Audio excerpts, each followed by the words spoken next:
या उपोषणाची जी प्रमुख मागणी होती, महाराष्ट्रातल्या प्रत्येक गोमातेपर्यंत चारा आणि पाणी हे शासनाने पुरवावं.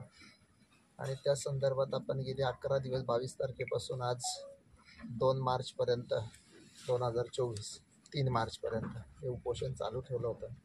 काल एकंदरीत रक्ताची उलटी झाली आणि तब्येत अत्यंत खालवली आणि मग आमचा वारकरी संप्रदाय आदरणीय भरतशेठ गोगावले आणि महाराष्ट्रातले सगळे हितचिंतक या सगळ्यांनी फोन करून आणि हे उपोषण आपण स्थगित करावं आणि आपण महाराष्ट्रभर सगळे एकत्र येऊन एक 10-20 दिवसात 15 दिवसाची शासनाला मुदत देऊ आणि 15 दिवसाची शासनाला मुदत देऊन 15 दिवसात जर नाही शासनाने केलं तर परत आम्ही सगळे तुमच्याबरोबर असू. पण आता सगळ्यात तुमचा जीव महत्त्वाचा आहे आणि याच्यात सगळ्यात या उपोषणाच्या दरम्यान एकंदरीत जी महत्त्वाची भूमिका आहे ते आदरणीय लक्ष्मण जगताप यांचे भाऊ विजय शेठ जगताप यांनी सुद्धा गोशाळेला एकंदरीत 70 टन चारा म्हणजे कमीत कमी 1 महिना तरी पुढे इतका चारा आज त्यांनी या ठिकाणी पाठवलेला आहे.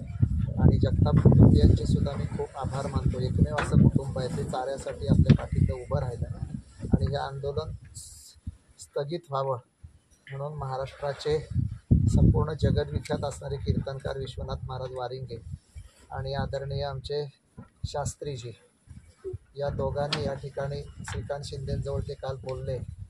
रोज आम्ही संपर्कात एकमेकाचे होतो.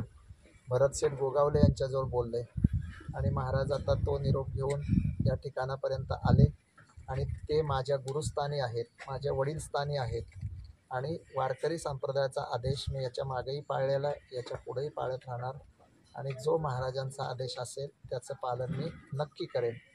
आणि या संदर्भात मी आज या मीडियाला माहिती देतो आहे. पुढचा आदेश काय असेल तो महाराज देतील.